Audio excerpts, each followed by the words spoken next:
Hi, I'm Thom Ruhe of the Kauffman Foundation. I'm on location today at the big Kansas City conference here in Hangar 9 of the National Airline Museum. This conference is new to Kansas City, and it's really meant to be a celebration of advancing innovation, entrepreneurship, and building communities. We're demonstrating right here in Kansas City that it's not about building the next Silicon Valley, it's about building the Silicon Prairie. This is Top of Mind.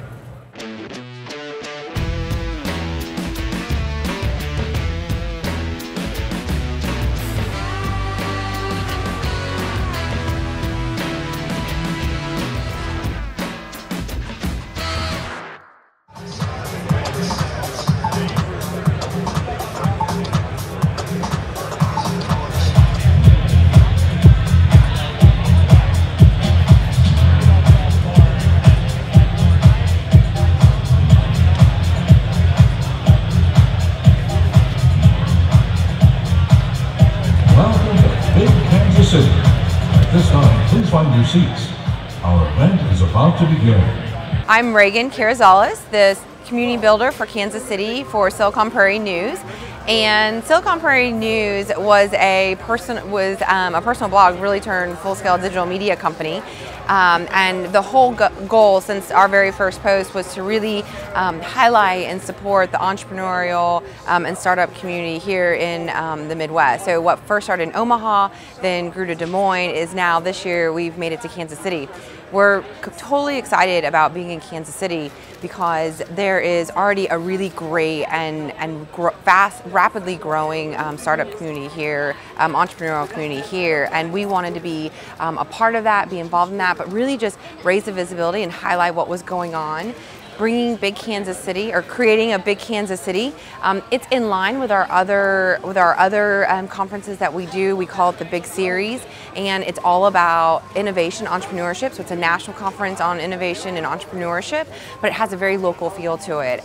So our sort of recipe is to bring in national speakers and national co-founders, have them share their stories and their experiences, their challenges, what they've seen as they've been creating their startups and what it's taken them to get there, and then hopefully that inspires and sort of ignites the passion that's already there in all of our sort of local city and regional entrepreneurs. What's also really cool is that I think this opens up, Big Kansas City opens up the city itself and the community itself to a larger national audience. It pulls back that curtain and says, hey, we have a really incredible startup community here. The spirit is great and the community is fantastic. Come take a look. And by the way, we're building great businesses doing it. I've talked to folks here this year at Big Kansas City from Idaho, from Ohio, from Tennessee, and that's very cool. They know something is happening in Kansas City. They want to know what it is. And as Jamie Wong of Vayable said yesterday, she goes, there's something great happening here. I cannot wait to see what it is. We already knew it. We're ready to write the next set of stories that are going to come out of Kansas City for Silicon Prairie News over the next year. Silence has to end. We have to be able to reach out to the people around us and be able to tell them that we are unhappy. We have to be able to reach out to the people to our left and to our right and say, I think I can do this, but I don't know if I can. My name is Baldwin, CEO and founder of Graphically. Graphically helps publishers take their content and convert, distribute, and promote it on major marketplaces like Amazon, Apple, Nook, and others. As somebody who believes very strongly in startup communities, the work that my friend Brad Feld and obviously Kauffman and others have done has made it really intriguing for me to see how that is affecting Kansas City itself. I spent time in Boulder for a number of years before moving to California, where I am now, and so I'm always intrigued at how various communities have integrated entrepreneurship into what they're doing. And I've done a lot of travel, and so yeah, I wanted to see what Kansas City was like for entrepreneurs. In order to build a community, it's important to stay and participate in that community. And what I think is actually the worst thing that happens in local communities, and I built Graphically in Boulder as an example, and then we've now moved to California for multitudes of reasons, but that people build companies in the area and they complain about how there's no support and that they don't support the other people in the region. I'm just going to head down, I'm just going to work. Like they never stop for a bit and say, you know what, I'm going to take my 20% of my day, instead of hacking, I'm going to go to 3 other entrepreneurs and say, what can I do to help? Or I'm going to get donuts on Saturday and just chat. And that's the biggest negative that happens in the region, is that people don't reach out. So building a startup community is an interesting situation. There are a couple pieces that are necessary for a startup community to grow. Not only do you need entrepreneurs, but you need people to fund and support those entrepreneurs, and potentially customers for those entrepreneurs to sell their product to. And local always works best. I think that the argument has always been, you know, don't be like Silicon Valley, don't be like New York, be like yourself. But the difficulty in that conversation is nobody knows what they want to be. Right? If you don't have a community, how do you know what it should be to start with?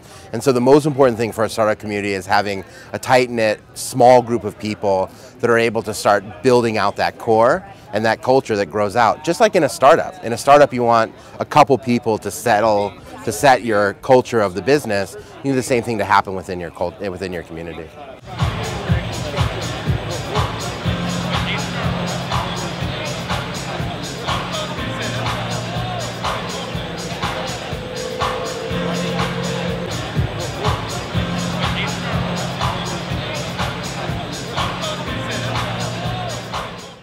I'm Ray Hatfield, and I'm a student at Johnson County Community College. I came to Big Kansas City because I wanted to get more involved in the startup community. I work for a local startup right now, and I just really wanted to get more involved and meet some new people. My favorite part is definitely the after parties where all the speakers come and you can really engage with people, and it's really easy to connect. Everyone's willing to listen to your story and wants to help.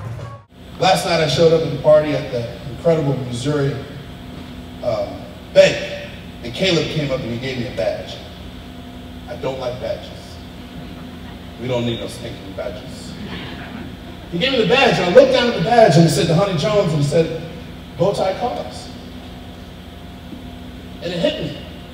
So I'm not here because of the TV shows. I'm not here because of football. I'm not here because of my college. I'm not here because of my high school. I'm not here because of where I'm from. I'm here because I'm just like one of you. We're all creating amazing platforms for people to join together to do brilliant things together. We're all selfless, we're all committed, and we're all passionate about something that's greater than ourselves. I really think that community is a form of currency in our economy. And what I mean by that is the value of community seems to be elevated. People are understanding how to leverage community, how to extract value from it, and how to collaborate through it. So one of my first beliefs is don't listen to your parents. It's funny, every time my dad hears about my talks, he's like, I don't like that one. That's bad. And I'm like, but it's funny because I think a lot of people starting off, they don't get the support that they want from their parents or their friends or really anybody. And here's what I learned: it's actually really normal.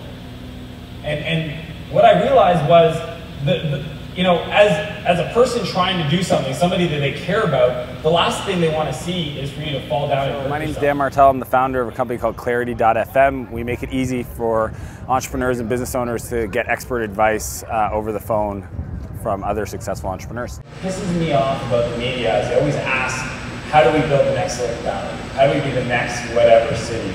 And my response has always been, let's stop trying to be the best, the next Silicon Valley, let's try to be the best Kansas City. Because I think that's the best thing we can all ever do, is just try to figure out what we're great at and be the best at it. Yeah, and it's interesting. So to me, the focus on local is because every local community has a different type of values and characteristics and industry. And I learned this lesson actually in Omaha 2 years ago when I was sitting down with the council and they were talking about venture capital and different companies doing things, and they said, why would you try to start a social networking site or a photo sharing site in Omaha when there's enough people in the agricultural industry and manufacturing that would love to buy a product if you built it? So you know, that's when it really hit home for me, especially coming from Canada, that focusing on the assets and the characteristics of your local community and amplifying those is always going to achieve better leverage than trying to be something that you're not. I have a lot of connections to Kansas City, come to think of it, even though this is my first time really spending time here. One of them is Hallmark. I think Hallmark is just an amazing brand. And I was thinking about their brand. I was thinking about how people actually take a brand, a good Americana brand like Hallmark, for granted because they see them in all of the malls, they see all the cards in Target, they kind of, it's easy maybe to make fun of it a little bit because of you know, there might be some cheese there, but the reality is, there's a guy named Gordon MacKenzie. You guys have heard of Gordon MacKenzie, and you've heard of this book, Orbiting the Giant Hairball. If not, you absolutely need to buy the book. It's on Amazon, it's cheap, you'll read it by the end of the day. It's a gorgeous book, and it actually restored my faith in creativity in the workplace and in large companies. It was when I was at Intuit, I was redesigning TurboTax, and I moved down to San Diego. I moved a friend of mine down to San Diego, and we had this kind of, this uh-oh moment. It wasn't an aha moment, it was like an uh-oh moment. And it was like, wait a second, are we working on tax software the rest of our lives? What are we supposed to do? And it was an interesting moment. That's when I discovered this book. But I mean, the hairball, it's a great metaphor. You've probably already read it, but I'm gonna go through it again. It's the bureaucracy that companies create through endless rules, policies, procedures, management layers, and practices. Each rule is like a little hair that gets connected or knotted to the other hairs, and the result is a giant hairball. And so Gordon, this book is really all about techniques, not just in design, but anywhere where you're at in a company that requires some level of creativity, and I would argue that that's at every level. But it's basically a series of techniques on how to not get caught in that hairball. Don't try to navigate it, don't try to weave your way in and out of it, just stay out here. And everything will be fine. I believe that when you're setting out to look and find your passion, it's really hard. You try a lot of things, or you're looking for something, and it's very frustrating because there's nothing out there that has the label passion on it. There's nothing out there that will grab you and say, hey, I'm your passion, don't quit. Nothing will do that for you. What I do believe is that it's very important to have a lot of adventures and a lot of experiences and say yes to a lot of things so that you're able to have context, so that when you find that one thing that you can be singularly great at, you'll feel compelled to do it, and do it more, and do it well, do it right, and bring other people along with you. My name is Albert Tong. I'm a local iOS developer for $1 Apps, a homegrown local company right here in downtown Kansas City. And I came for inspiration and just like getting more mentors and just building on my own career path and seeing where I want to go in the future. There's just so much creativity all around this place, and just want to figure out what's my next big step in my career. All the speakers talking about work-life balance and telling us like the subtle stories, a lot of the intricate stories that not a lot of people tell you. And tell it how it is, all the honest stories, all the hard work, the blood and sweat that comes from doing a startup. It's good to hear and get a reality check and not just hear all this like rah, rah, rah, because you need a lot more substance behind it. So the company starts, we actually had customers, we started doing work, and 3 months into it, I run into a wall. What happened was we did work, so essentially I hire all these employees, I buy the hardware, we travel, we do work with clients. It was a service company. We had companies like Procter & Gamble and Dole Foods as customers, and I thought we were on top of the world. We were doing the work, invoicing, signing contracts, and one day I looked at my bank account and essentially I had no money to make payroll. I learned this lesson that my dad, I would never admit to him in person, my dad always told me about cash flow, and I was like, what's cash flow? You know, I've got revenue and sales, and what happened was in a service company, you essentially work with a client, you invoice, so maybe you work for 30 days, 45 days, you invoice, then they have 30 days to pay you if they decide to be on time. Most times they'll take 60 days. And then in my case, I was working with these US companies that once I got the check in the mail, I go to the bank and they would freeze it for 20 business days. And I was like, this is gonna suck. Like, we're doing good. We have revenue, we have customers, and I can't make payroll. And I was stressing out. And it was that commitment to knowing that the other guys were young. They were going to make it okay. But knowing that Andrew had to feed, a young girl, had a wife, and, and he took a chance on me, I felt committed. And I did what I suggest every entrepreneur do. I picked up the phone and called anybody. And I said, hey man, here's this issue. And one of my advisors, this guy John, gave me some great advice, which I didn't even know existed. He says, why don't you factor the receivables? So there's this industry, which I think they're absolutely brilliant for doing this, because it's quite interesting. There's this industry called factoring, where you can actually get them to buy your invoices, your receivables. You still guarantee them, but they'll essentially take 15% and give you the money today. It's kind of like a business version of payday loan, right? And I got over the hump because I got this guy that bought my receivables. And the guys on my team never knew. And I think that's one thing most entrepreneurs have to do. Essentially, you have to take it for the team. They never need to know how bad it got, because that's not what they signed up for. They look up to you as the leader, and you're supposed to bring that certainty. Even though you're like screaming, let's run into battle, and you know damn well how hard it's going to be, that's not your job to tell them. It's to make sure that they feel confident about what you're about to do. So I'm from Cleveland, Ohio, and now I live in Los Angeles.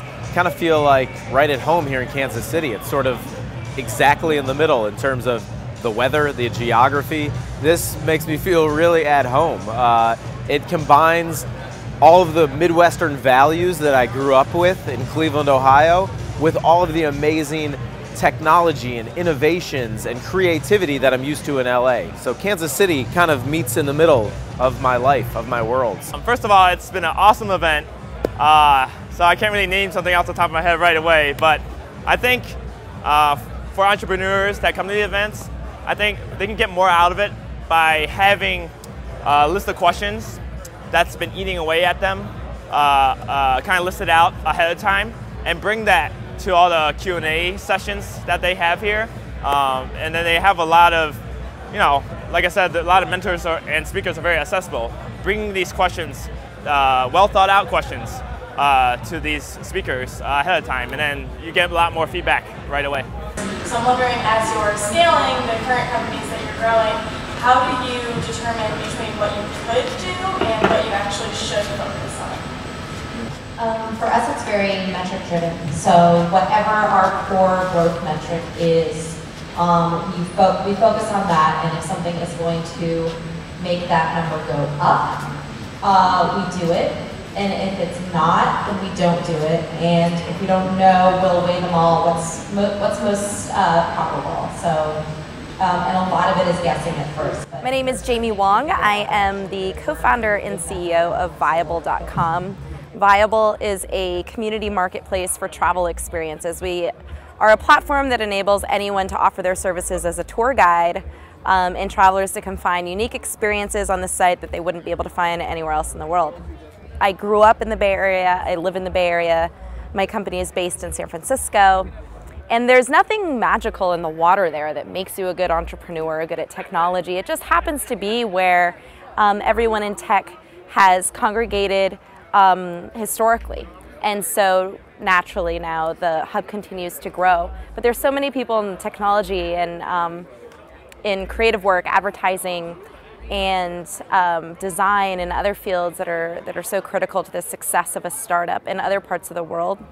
So it's really, really exciting to see them growing their communities so that every region can be playing to their strength and really capitalizing on what they do best and defining themselves as a community and differentiating themselves as a community so that we can all borrow talent from one another and really leverage each other's strengths to move technology forward at a larger scale. For instance, for the community here, really anywhere, what are your strengths and idiosyncrasies, and how do you play that collectively to your advantage? And that becomes part of your story, part of your branding, and also a way to really strengthen as a community and include more people.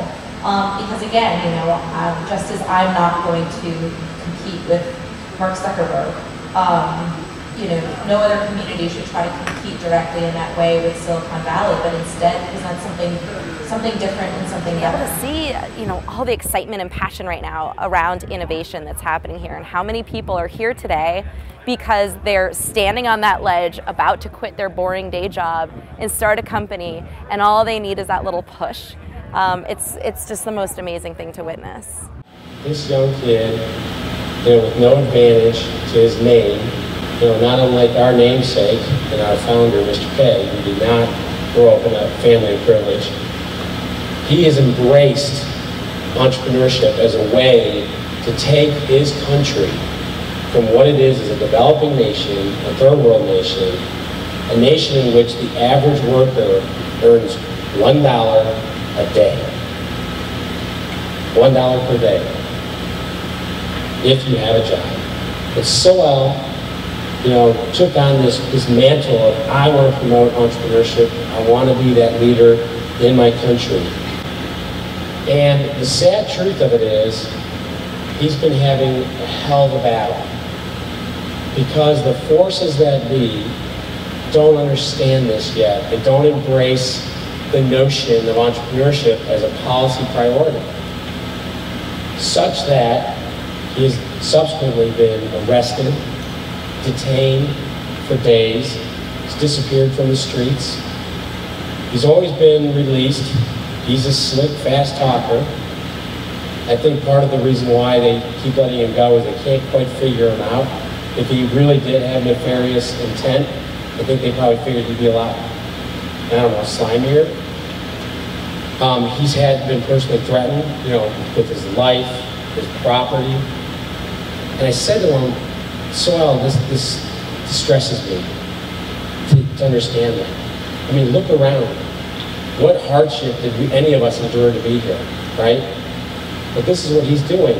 He says to me with the same level of energy that I saw 2 years ago in Dhaka, I'm okay, Mr. Thom, I'm okay. This is going to be good. We're going to transform Bangladesh. So help me understand. What are you thinking? He says it's too important. If my journey ends in pursuit of this, somebody else will pick it up. But we have to continue the progress forward. That is an incredibly humbling experience. It helps me be reaffirmed in the value of the work that we have to do with the foundation, and by extension, the work and commitment you all have to the community that we're all involved in. The entrepreneurial community, or the startup community, I think has really changed and has been evolving, over the last 12 months to 18 months. Probably you could talk to folks and grab anyone out of this community and talk to them 6 months ago, and they were going to say it's different than even 3 months ago. So I think the energy, it's due to a lot of things. There's been a lot of exciting movement in Kansas City. You have Google Fiber, which has been fantastic. You have all of these sort of co-working spaces pop up. You have Kansas City Startup Village, which has created a lot of momentum. It had the first fiberhood, and so that's received a lot of not only regional but national attention as well. And so, and you also have this community that's starting to grow and become more visible. You have programs like 1 Million Cups at Kauffman, which is not only providing a really a sort of a stable but sustainable place for folks to meet every Wednesday morning. I think it's indicative too when you ask them how many new people are at 1 Million Cups every week. You have close to half the audience saying we're new. So you can see that the people are here. It's a matter of sort of finding them and touching them where they are, trying to get them involved in the way that they want to be involved in the startup community, and just continue to make these connections. So again, I think it's there's a lot of different inputs into why there's so much energy here. Now it's a matter of having this energy, what do we do with it? Like, what's going to happen? What is part two? What are the successful stories that are going to be made? And we're in it together, because I promise you, if we make the world a better place in places like Bangladesh, the good old US of A will benefit as well.